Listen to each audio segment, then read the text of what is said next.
Village computer এডুকেশনে আপনাদেরকে স্বাগত। আজকে আমরা দেখব মাইক্রোসফট এক্সেল 2013 একটি কাজ। দেখুন এখানে একটা টেবিল তৈরি করা রয়েছে। যারা আমরা অফিসে কাজ করি বা অন্য কোনো জব যে কোনো জায়গায় কাজ করি না কেন, আমরা সবসময় শর্টকাট কাজ করলে তাড়াতাড়ি কাজ হয়ে যায়। দেখুন এখানে serial number, name, class, roll, enrollment number, এভাবে একটা টেবিল তৈরি করা আছে। আমরা যদি এখানে 1 লিখি সিরিয়াল নাম্বারে, 2 লিখি সিরিয়াল নাম্বারে, 3 লিখি সিরিয়াল নাম্বারে, দেখুন পরপর আমার টেবিলগুলো অটোমেটিক অল বর্ডার যেটা সেটা চলে আসছে। তাহলে এটা আমাকে আর নতুন করে সিলেক্ট করে আমাকে অল বর্ডার করতে হচ্ছে না। এইভাবে যদি আমরা কাজ করি তাহলে আমাদের কাজ খুব তাড়াতাড়ি করা সম্ভব হয়। এই যে অল বর্ডার অটোমেটিক চলে আসছে, আমি যদি 7 লিখি দেখুন অটোমেটিক বর্ডার চলে আসছে। কিন্তু যদি আমরা এইখানে লিখি 1, দেখুন আর আসছে না। তাহলে এই যে অল বর্ডার, এই অল বর্ডারটা কিভাবে আসবে চলুন দেখা যাক এই ভিডিওতে।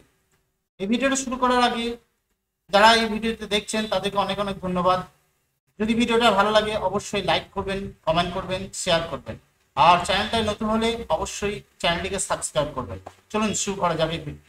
প্রথমে দেখুন এই জায়গা থেকে এই জায়গা পর্যন্ত ধরে সিলেক্ট করে নিতে হবে, যতটা প্রয়োজন যতদূর প্রয়োজন সিলেক্ট করে নেবেন। সিলেক্ট করার পর আমরা হোম ট্যাবে ক্লিক করার পর কন্ডিশনাল ফরম্যাটিংয়ে ক্লিক করতে হবে। তারপর নিচেই চলে আসুন, দেখুন এখানে নিউ রুলস বলে একটা অপশন আছে, ক্লিক করুন। ক্লিক করার পর এখানে একটি অপশন আছে, use a formula to determine which cell to format, এটাতে ক্লিক করুন। ক্লিক করার পর এই যে ফাঁকা জায়গাটাই এই ঘরটা ক্লিক করুন। ক্লিক করার পর একটা সমান চিহ্ন দিন। সমান চিহ্ন দেওয়ার পর এই এসএল নাম্বার ঘরে ক্লিক করুন।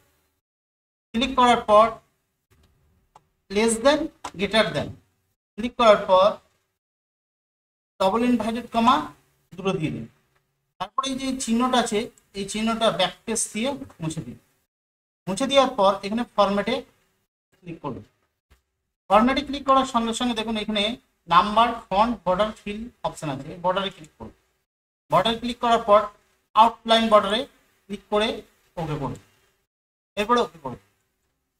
দেখুন এরপরে যদি আমরা এসএল নাম্বারে 1 ক্লিক করি, 2, 3, 4, 5, 6, 7 এইভাবে যদি আমরা লিখতে থাকি দেখুন অল বর্ডার অটোমেটিক চলে আসছে। যদি ভিডিওটা ভালো লাগে অবশ্যই লাইক করবেন, কমেন্ট করবেন, শেয়ার করবেন। এই ভিডিওটা দেখার জন্য আপনাকে অনেক অনেক ধন্যবাদ।